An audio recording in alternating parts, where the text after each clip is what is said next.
This is SARS-CoV-2. It belongs to the family of coronaviruses named for the crown-like spikes on their surfaces. SARS-CoV-2 can cause COVID-19, a contagious viral infection that attacks primarily your throat and lungs. What actually happens in your body when you contract the coronavirus? What exactly causes your body to develop pneumonia? And how would a vaccine work? The coronavirus must infect living cells in order to reproduce. Let's have a closer look. Inside the virus, genetic material contains the information to make more copies of itself. A protein shell provides a hard protective enclosure for the genetic material as the virus travels between the people it infects. An outer envelope allows the virus to infect cells by merging with the cell's outer membrane. Projecting from the envelope are spikes of protein molecules. Both a typical influenza virus and the new coronavirus use their spikes like a key to get inside a cell in your body, where it takes over the cell's internal machinery, repurposing it to build the components of new viruses. When an infected person talks, coughs, or sneezes, droplets carrying the virus may land in your mouth or nose and then move into your lungs. Once inside your body, the virus comes in contact with cells in your throat, nose, or lungs. One spike on the virus inserts into a receptor molecule on your healthy cell membrane like a key in a lock. This action allows the virus to get inside your cell. A typical flu virus would travel inside a sac made from your cell membrane to your cell's nucleus that houses all its genetic material. The coronavirus, on the other hand, doesn't need to enter the host cell nucleus. It can directly access parts of the host cell called ribosomes. Ribosomes use genetic information from the virus to make viral proteins, such as the spikes on the virus's surface. A packaging structure in your cell then carries the spikes in vesicles which merge with your cell's outer layer, the cell membrane. All the parts needed to create a new virus gather just beneath your cell's membrane.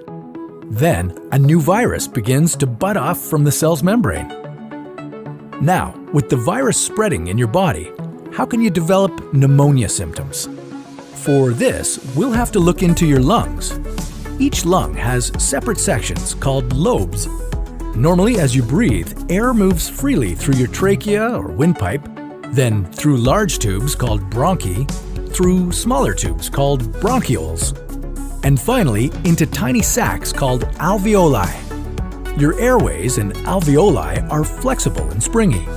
When you breathe in, each air sac inflates like a small balloon.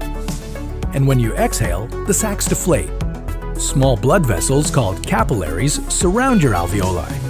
Oxygen from the air you breathe passes into your capillaries, and then carbon dioxide from your body passes out of your capillaries into your alveoli so that your lungs can get rid of it when you exhale. Your airways catch most germs in the mucus that lines your trachea, bronchi, and bronchioles. In a healthy body, hair-like cilia lining the tubes constantly push the mucus and germs out of your airways, where you might expel them by coughing. Normally, cells of your immune system attack viruses and germs that make it past your mucus and cilia and enter your alveoli. However, if your immune system is weakened, like in the case of a coronavirus infection, the virus can overwhelm your immune cells, and your bronchioles and alveoli become inflamed as your immune system attacks the multiplying viruses. The inflammation can cause your alveoli to fill with fluid, making it difficult for your body to get the oxygen it needs. You could develop lobar pneumonia, where one lobe of your lungs is affected, or you could have bronchopneumonia that affects many areas of both lungs. Pneumonia may cause difficulty breathing, chest pain, coughing, fever and chills, confusion, headache, muscle pain, and fatigue. It can also lead to more serious complications. Respiratory failure occurs when your breathing becomes so difficult that you need a machine called a ventilator to help you breathe. These are the machines that save lives and that medical device companies currently ramp up production for. Whether you would develop these symptoms depends on a lot of factors, such as your age and whether you already have an existing condition. While this all sounds scary, the push to develop a coronavirus vaccine is moving at high speed. Studies of other coronaviruses led most researchers to assume that people who have recovered from a SARS-CoV-2 infection could be protected from reinfection for a period of time. But that assumption needs to be backed by empirical evidence, and some studies suggest otherwise. There are several different approaches for a potential vaccine against the coronavirus. The basic idea is that you would get a shot that contains faint versions of the virus. The vaccine would expose your body to a version of the virus that is too weak to cause infection, but just strong enough to stimulate an immune response. Within a few weeks, cells in your immune system would make markers called antibodies, which would be specific for only the coronavirus, or specifically its spike protein. Antibodies then attach to the virus and prevent it from attaching to your cells.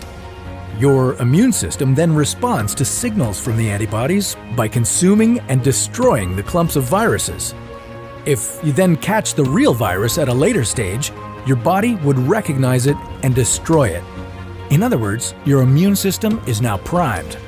Collecting evidence on whether this will be possible, safe, and effective is part of what's taking researchers so long to develop a vaccine. It's a race against time to develop a vaccine amid a pandemic. Each step in vaccine development usually takes months, if not years. An Ebola vaccine broke records by being ready in 5 years. The hope here is to develop one for the new coronavirus in a record-breaking 12 to 18 months. While all of this will take time, stay home if you can, to protect the most vulnerable.